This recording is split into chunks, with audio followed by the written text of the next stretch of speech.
Bonjour à tous et bienvenue dans notre émission L'eau dans tous ses états.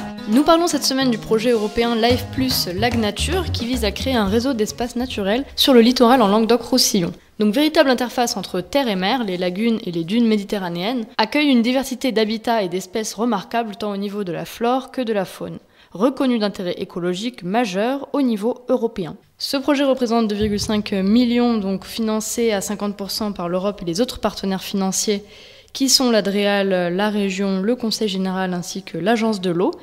Et donc 246 000 € concernent donc les actions qui sont menées sur le territoire de la Camargue ardoise. Pauline Constantin, donc animatrice au syndicat mixte de la Camargue ardoise, nous présente un des projets qui concerne le secteur de l'Espiguette. Il s'agit en fait d'essayer de réhabiliter, de restaurer un système dunaire sur les terres de l'Espiguette, qui sont en fait actuellement des anciennes parcelles agricoles abandonnées depuis une quinzaine d'années, mais qui, on le sait par les cartes et par la mémoire, on va dire la trace des éléments naturels, étaient d'anciennes dunes. Et on aimerait retrouver, reconquérir un écosystème dunaire sur ces anciennes friches agricoles. Donc là, les travaux sont prévus pour l'automne 2012. Là, ça va se faire sur août, septembre, octobre. Voilà. Au niveau de la fréquentation, et notamment à l'Espiguette, on a énormément travaillé à mieux connaître la fréquentation, à savoir comment permettre toujours l'accès à la plage, on va dire de façon massive, puisque l'Espiguette, quand même, c'est un site extrêmement important pour le tourisme balnéaire. Et c'est l'une des plus belles plages aussi du territoire, puisqu'elle est encore très naturelle et elle est protégée. C'est un site classé. Donc. Mais ceci dit, elle est très prisée par les baigneurs, par les plagistes, par beaucoup d'activités et d'usages. À la fois, c'est un site naturel très fragile et à la fois, elle accueille énormément de public. Et on ne peut pas empêcher, on va dire, de profiter de ces espaces, mais il faut trouver des moyens pour accompagner et encadrer, on va dire, l'usage du site pour qu'il ne porte pas préjudice, on va dire, à toute la faune et la flore très patrimoniale qui s'y trouve. Du coup, on a beaucoup travaillé et on a notamment, après quelques études, montré sur certains secteurs qu'il serait important de canaliser par ce qu'on appelle les ganivelles, donc ce sont ces rangées de barrières de bois qui ont un double effet, à la fois l'effet d'aider la dune à se refaire en accumulant du sable derrière cette ganivelle, mais qui évidemment représente une barrière, donc un obstacle pour, on va dire, le piéton, et donc permet aussi de canaliser le public sur les bons secteurs, les secteurs les moins fragiles. Et ça a été très intéressant puisqu'on a travaillé énormément auprès de la commune, avec les agents techniques de la commune qui nous ont aidés à mettre en place.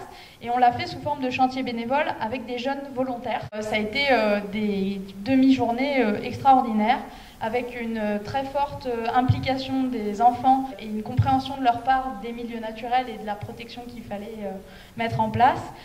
Et aussi des agents techniques qui se sont confrontés là à rencontrer des jeunes qui n'y connaissaient rien et à leur apporter un savoir-faire sur la pose de ganivelle, comment on fait, comment ça se passe. Voilà. Typiquement, ces actions de chantier ont beaucoup plu aussi aux agents techniques de la mairie. C'est sûr que ça les ralentit, on va dire, dans leur rythme de travail parce que les jeunes ne travaillent pas aussi vite que les agents techniques, mais ils sont très favorables à refaire régulièrement, chaque année, quelques chantiers de ce type pour sensibiliser à la fois les jeunes, les rendre actifs dans la participation à la protection de l'environnement. Donc c'était vraiment une grande réussite. Et du coup, en plus, c'est à moindre coût, puisqu'évidemment, on n'achète que le matériel. Et après, toute la main-d'œuvre, elle est présente. Et la technicité, c'était les agents municipaux. Le syndicat mixte de la Camargue ardoise est également intervenu sur la lagune du Sicarex. C'est une lagune où les promenades à cheval de l'Espiguette passent et se promènent pour accéder à la plage. Malheureusement, en période estivale maintenant, tous les oiseaux, enfin beaucoup d'oiseaux viennent se reproduire sur cette lagune et n'apprécient pas forcément d'être dérangés par les cavaliers. Donc il a fallu, on va dire, restaurer certains cheminements et mieux canaliser certains cheminements pour les chevaux et pour que les oiseaux puissent continuer à être sur la lagune, mais que les chevaux puissent quand même traverser cette lagune et toujours accéder à la plage. Et c'est particulièrement bien respecté de la part des centres équestres, qui au début étaient assez réticents, et on essaye maintenant de travailler avec eux, on va dire de façon plutôt communication orale, sur les inconvénients et les enjeux qu'il y a à respecter certains trajets sur la plage comme sur la lagune, pour faire en sorte qu'ils préservent ces espaces. Voilà, nous arrivons déjà à la fin de notre émission. Pauline Constantin nous présentera demain 2 autres types d'actions qui s'inscrivent dans ce projet Life Lac Nature. En attendant, très bonne journée à l'écoute de Delta FM. Au revoir.